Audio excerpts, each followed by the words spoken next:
नवरात्रि अर्थात 9 रातें, यह वही दिव्य समय है जब श्री राज राजेश्वरी जगदम्बा भवानी ने पूरे विश्व की रक्षा और कल्याण के लिए महिषासुर नामक एक बड़े भयंकर राक्षस के साथ 9 दिनों तक युद्ध किया और 10वें दिन उस पापी का संहार करके विजय प्राप्त की, जिसे हम सभी विजयदशमी के रूप में मनाते हैं। यह 9 रातें ऐसी सिद्ध रात्रियां हैं जब कोई भी साधक, कोई भी भक्त माँ की सेवा, माँ की साधना करके बड़ी सरलता से माँ की कृपा और अनुकंपा प्राप्त कर सकता है। और बहुत से भक्तजन पूरे नवरात्रि व्रत रखते हैं, माँ का सुमिरन करते हैं, माँ की आराधना करते हैं। लेकिन मुझे ऐसा लगता है कि व्रत रखने से पहले हमें व्रत के स्वरूप को जान लेना चाहिए कि व्रत का अर्थ क्या है, उपवास किसे कहते हैं, कैसे करना चाहिए। तो जो व्रत है, व्रत का अर्थ है प्रतिज्ञा, व्रत का अर्थ है संकल्प, एक दृढ़ निश्चय। और उपवास, इसमें 2 शब्द हैं, उप और वास। उप यानी के समीप और वास मतलब रहना, किसी के समीप रहना। तो एक सच्चा साधक नवरात्रों में यही दृढ़ संकल्प, यही निश्चय करता है, यह व्रत लेता है कि वह माँ भगवती की प्रसन्नता के लिए, उनकी कृपा प्राप्ति हेतु भोजन, जीव के स्वाद और अन्य प्रपंचों से दूर रहता हुआ माँ के श्री चरणों में रहकर, माँ के समीप रहकर उनकी सेवा और आराधना करेगा। और माँ उसके इस व्रत से प्रसन्न होती हैं, उस पर बड़ी कृपा करती हैं, उसकी सभी मनोकामनाओं को पूर्ण करती हैं। लेकिन आजकल के जो व्रत हैं उनका तो स्वरूप ही बिगड़ गया। व्रत कैसे किए जाते हैं किसी को पता ही नहीं। व्रत रखने से पहले एक सूची तैयार कर ली जाती है कि व्रत में खाना क्या क्या है। व्रत के पकोड़े, व्रत की टिक्की, व्रत की नमकीन, पता नहीं क्या क्या। जीभ का पूरा स्वाद का पूरा ध्यान रखा जाता है।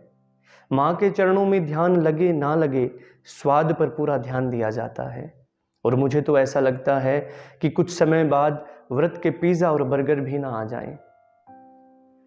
तो भैया ऐसा व्रत रखने का कोई भी लाभ नहीं। माँ ऐसे व्रत से प्रसन्न हो ना हो, लेकिन रुष्ट अवश्य हो जाती हैं। तो यदि व्रत रखना है तो नियम से रखें, ना कि बार बार कुछ कुछ खा करके। नियम लें कि 1 या 2 समय दूध और फल का आवश्यकता अनुसार सेवन करेंगे। और अगर कोई ऐसा नहीं कर सकता तो एक समय, चाहे दोपहर को या रात्रि को, पूरा भोजन करें, माँ का भोग लगाएं, फिर पूरा भोजन ग्रहण करें। तो भी व्रत माना जाता है, वह भी व्रत सफल होता है।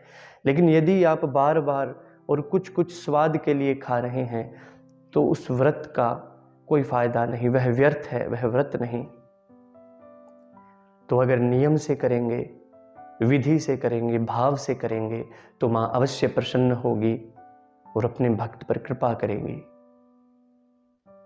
तो आइए अब आपको ऐसे दिव्य प्रयोग के बारे में बताते हैं, यदि नवरात्रों में उसे कर लिया जाए तो जिसको यदि बार बार जीवन में असफलता प्राप्त होती है, उसका कोई कार्य नहीं बनता, या किसी शत्रु के द्वारा किसी का काम, किसी का व्यवसाय बांध दिया गया, या मन में बड़ी अशांति रहती है, बेचैनी रहती है, मन एकाग्र नहीं होता, तो इस व्रत के करने से यह सभी काम बन जाते हैं।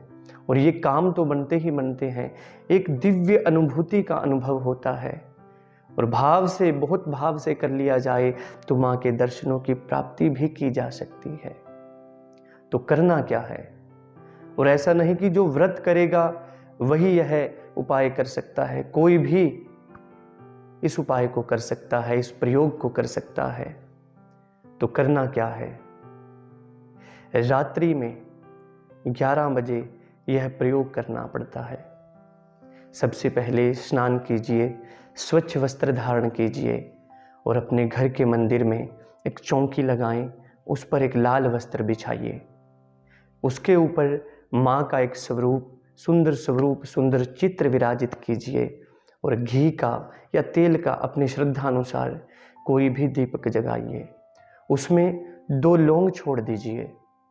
उसके बाद सद्गुरुदेव, गणपति जी, भोलेनाथ और फिर माँ का ध्यान कीजिए, उन्हें नमस्कार कीजिए और हाथ में थोड़ा सा जल लेकर यह निवेदन कीजिए कि मैं यह जो जप कर रहा हूँ इससे मेरी भगवती, मेरी मैया रानी प्रसन्न हो और मेरी मनोकामना को पूर्ण करें।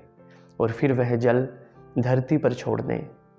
उसके बाद जो मंत्र मैं आपको देने जा रहा हूँ उसका ध्यान मुद्रा में बैठ करके, कोई माला नहीं लेनी, ध्यान की मुद्रा बनानी है, आंखें बंद करनी है और भाव के साथ 1 घंटा और नहीं तो आधा घंटा, कोशिश करें कि 1 घंटा करें। टाइमर लगा लीजिए जिससे बार बार समय ना देखना पड़े।